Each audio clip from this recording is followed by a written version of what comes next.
The dream begins in a cave, where my surroundings are more clear than any dream that I have ever seen or heard of. Around me, I see dark stone, shaped over millennia by water. Below me are stairs, carved into a gentle slope by human hand, that guide me upwards as a gentle stream flows through small channels flanking my path.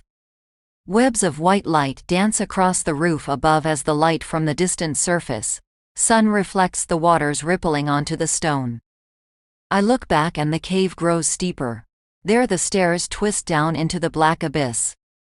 I hear faint pattering at first, and it registers with horror that something is running up the stairs.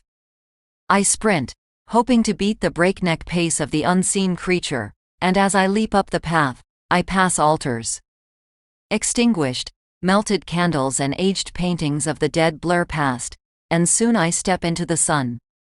The cave leads into the enormous garden courtyard of a ruined building, where forking paths overgrown by unchecked greenery traipse into sunlit tunnels made by flowering trees and gleaming marble archways.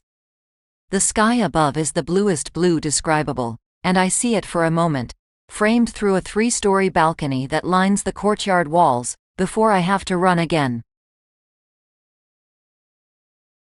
I sidestep past and jump over broken, toppled statues of a once coherent human form, racing into the labyrinth. Sometimes I reach the shade of the indoor forest, sometimes I get a little further and see rooms, a decaying piano and some scattered books, clearings with ponds or wildflowers, gold leaf here and there, but I am always outpaced and caught by my animalistic pursuer. When it happens, I wake, and I return to my reality. I am in no hanging garden, but an apartment, and I remember responsibility. There's work that needs to be done, for the ordinary profession that I call my own, and I'm perpetually behind. It's a Herculean task to meet my quotas, for even as I work late into the night, new tasks pile up faster than I can complete them. As I work later, I grow more exhausted and work less, and yet I cannot sleep, for when I try I am met with the anxiety that I could still be working. When I do finally fall asleep, face down on my desk with my laptop and paper, I can only dream of the garden before the cycle repeats. I pull up my blind, and look down onto the small city streets from my second-floor window, where I see light rain and fall leaves, trees a quarter of the way to becoming barren, a procession of people and umbrellas, wrapped in coats and scarves while walking or driving over bridges to get here or back, and while the light from the cloudy sky is more than enough to see by, the streetlights have not turned off yet. Pre-recorded jazz is emanating from the coffee shop across the street, and my ceiling fan spins lazily above me. Down the hill, that awful intersection continues being terrible, and white fog dots the tips of distant buildings. 40 degrees, and I have to bike to work.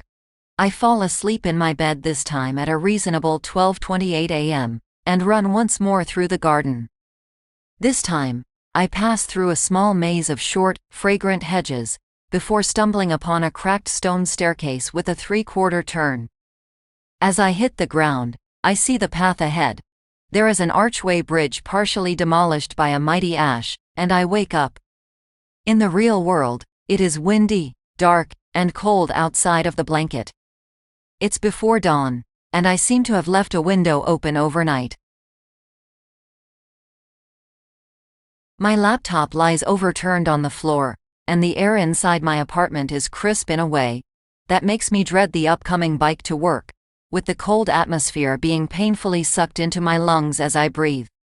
I'm entranced by this structure, and what it represents for me. I now have a sense of mystery and adventure that I have not felt since I was a child, in times when I was lost in libraries and parks, but only within these short, tantalizing visions. I want the time to experience this strange and ancient land, rather than run through it at a breakneck pace.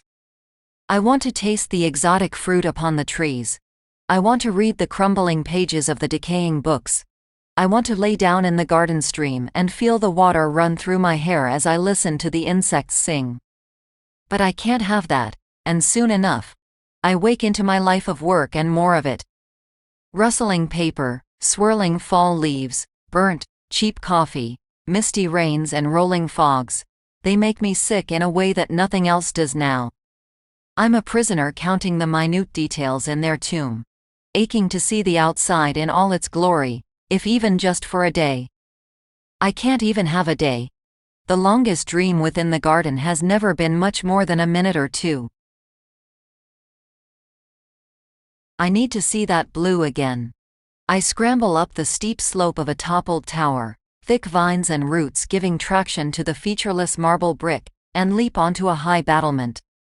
This is the highest that I have been before within this dream, and I can see now the full extent of the garden. I am on the far border. Below me and off the battlement is a field of rolling grass, with trees and the light of the sun on glass in the distance. On the other side, the marble maze stretches on for at least a mile, and forms a sort of great U shape, which rests by the side of a lake. Rolling hills and great forests block the horizon. I pause reflexively for just a moment to gaze at the gleaming glass, and I am caught. In the real world, I have a friend who is an EMT. Her morals are complicated, which is exactly what I need for my plan tonight. Apparently she supplies opioids to those who ask, and it makes her the money that she needs for her sister to eat. Business has clearly been good, for as I talk to her and ask her for her chemical boon, I hear that her young counterpart even goes to a private school now. She gives me enough pills to meet my needs, and I ask her if she can watch me while I take them, giving me the opioid-reversing naloxone if things go south. She agrees. Tonight's dream is different. I can hear the wind, feel the stones beneath my feet, and feel my heartbeat slowing in the real world as the sedatives take effect. For the first time, I don't hear my pursuer bolting up the stairs, but rather, a walking pace. In one world, my breath grows stronger while it grows weaker in another, and I decide to turn around, to finally see my enemy. It's a human shape, trudging up the stairs with a visible exhaustion, and to keep ahead, I step out of the cave, and prepare for my final escape. It steps into the light, and I see my pursuer. It is my friend, and in her hands is a bottle of naloxone. Her eyes are red and puffy, and she takes a knee, no longer having the energy to chase me at that breakneck pace, and to save me by bringing me back to the waking world. My pulse stops. I run into the labyrinth once more, smelling the boxwood and the lilac. I don't let her catch me. This content is Creative Commons. Relevant attribution can be found in the description.